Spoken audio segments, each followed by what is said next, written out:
A few weeks ago, when we were first exposed to the patriarch Abraham, we read where God had told him to go forward and look for a place that he would recognize when he got there. The directions were not particularly good, nor revealing, nor accurate. Yet Abraham set out on the very long journey of silence. For 3 days he traveled, and on the end of the third day he made it to the place he instantaneously recognized that God wanted him to arrive at. And then he climbed the mountain together with his son Isaac.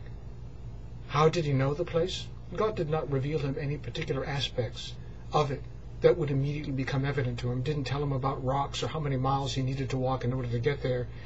He simply recognized it for what it was when he arrived. God believed that he would recognize it. He trusted in his son Abraham. And Abraham too had enough faith in himself and in God that he would recognize the place once he arrived. And it was so. The name of the mountain? Moriah. In this week's Torah portion, VaYaytze, we find that his grandson, Jacob, leaves Beersheba and travels outward to meet a distant relative. And on the way for the night, he stops and gathers a few stones together for a pillow and lays himself down to sleep at night. This, by the way, according to our sages, is the origins of the evening service.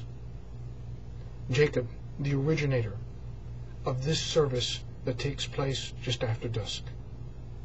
But even more important for our Torah portion this week is the fact that once Jacob fell asleep, he had a great dream, a vision of a ladder planted on earth and climbed all the way to heaven. The name of the place where Jacob slept, Mount Moriah.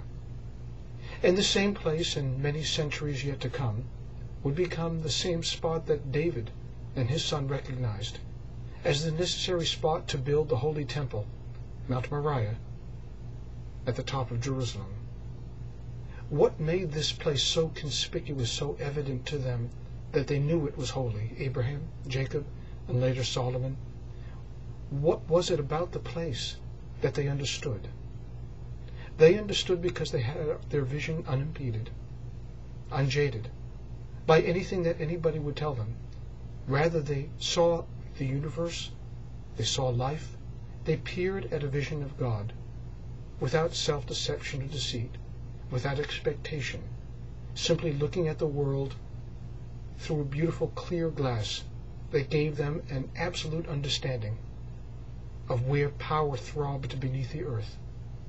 You know, there's an old legend that this very same place in Jerusalem, Mount Moriah, is where God began to create the universe. The belly button of the world, as it were, is on that spot. And yet there's more. There's another powerful aspect to the story as Jacob falls asleep and has this vision of this ladder climbing up to heaven. A ladder is made up of rungs. It's not simply a pole, a vertical, but rather steps. And Jacob fundamentally understands that that is how his life is to proceed. That is how our life is to proceed, in steps, one at a time, upward, upward, upward. But there are angels that are descending as well as ascending. And that's the way that spiritual growth sometimes is. Sometimes it's forward and sometimes it's backward. But as long as the aggregate is always upward, we're aiming our heights in the right direction. And by the same token, too, note, says the great Hasidic sage commenting on this passage, that just like one's own head stands up in the air, so too the top of the ladder is up in the air. Peer upward. Don't look down at the ground, but climb ever upward. And do not forget, as this passage opens up, who stands at the very top of the ladder? The great Lord God peers down at his son, Jacob, as he has this night vision, and understands all too well that he has not been deserted. He is not alone, that God is in his path, and even more so, that he is treading the right path, walking in the correct direction. One more thought. Jacob has just left his home, and he's left behind the yeshiva, the academy of Shem and Eber, where he studied for about 14 years. And now he's going to live under a new house, a new rule, a new place. And in this new place, Jacob is going to encounter difficulties, shameful experiences, deceit and lies and betrayals. But what is going to keep Jacob safe from all of these terrible things is his past, because he will not let go of it.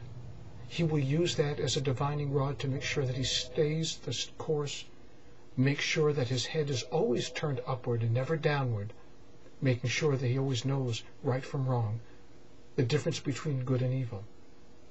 And that is why ultimately Jacob always will understand and intuit where Mount Moriah truly is and where will ever be. Shabbat Shalom.